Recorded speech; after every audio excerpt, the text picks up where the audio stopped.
Men, how many of you have ever done any fishing? Most of you have done some fishing. Good, very good. Now, you know what though? When they had to follow Jesus, when Jesus invited them to follow him, that meant they had to leave other things behind. And that's a little risky and scary sometimes, isn't it? But that's what you guys sang about. It's pretty cool. Now, I have another story for you that is a story of risk and scary times. Okay? A young woman named Esther has become queen of the Persian Empire. She became queen through a beauty pageant, which isn't exactly the best way to become married, but that's the way that one worked out. And she's undercover like a spy because she's a Jew, but nobody knows she's a Jew. Now the emperor, it's the Persian Empire, the emperor has a sidekick who doesn't like Jews. He's gotten kind of mad because this one guy wouldn't bow down to him when he wanted him to bow down to him. And so he decided, it's not enough for me to get rid of him. I'm going to get rid of all of his people. I want to kill all the Jews. And so he talks to the emperor. Hello, young lady. Welcome. He talks to the emperor, and he says, how about we work it out this way? On this certain day, we'll get rid of all the people, and I'll give you a big donation. And the emperor said, that sounds like a great idea. Let's go have a party. And they sent out the notice. Now, Esther's like uncle cousin, an older gentleman named Mordecai who had cared for her when she was younger. He gets the news, and he dresses like in burlap sackcloth, and covers himself with ashes to show that he is mourning, that he's very, very sad because something awful has happened. Like her, he's a Jew. And he goes to the king's gate. You can't go inside the palace area when you're in mourning, but he goes to the king's gate and stays at the gate in his sackcloth. And Esther, who can't go out and talk to him, sends her top guy, her chief of staff, out to talk to him and say, what's going on? And here's some clothes, put them on. And Mordecai says, I can't put them on because this is what has happened. And he says, go back and tell Esther that perhaps it was for a time such as this that you came into royalty, and you need to stand up and tell the king, and you need to help stop this from happening to our people. Esther sent a message back, and she said, you know, it's not that easy. Because if you go into the king and you haven't been invited by the king, you get executed. Unless the king holds out his scepter to you and says you can live. And she says, and the king hasn't even called for me in a whole month. This is kind of dangerous.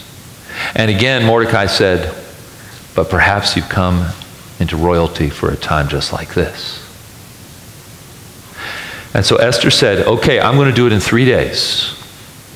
And in those 3 days, I and all of my staff are going to fast. We're not going to eat. And we're going to spend that whole time praying that God will prosper this work and save our people. And she said, and please tell all the Jews who are in the city to do the same thing. And so Mordecai spread the word. And she went into the king. Now, that's called taking a risk, isn't it? That's a little scary. Now, in the story, God saves her and saves the people. And it's a really absolutely amazing story, and I encourage you to learn it and learn more about it. I just wanted to give you that little bit about that dare to do something really scary, to take a risk for God. Okay? Will you guys say a prayer with me? Dear God, we thank you for loving us.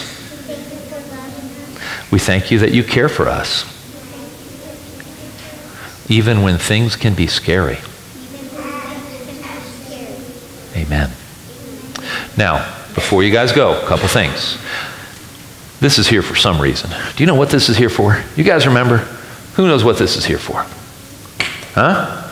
Yes, sir. Okay, it's part of our worship today, yes? Baptism, right. You can look inside. There's a bowl, and it's got some shells in it, because baptism involves something called what? Do you know what it is that we put in this bowl? Water, right. And so this water is going to be poured very soon on this little one right there. who is trying to swallow a cow from the bathtub. He obviously likes water, which is good because he's going to get water poured on him. And water is also a sign and a symbol of birth. Did you know that?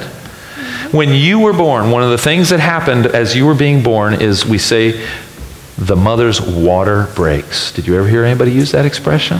The water breaks?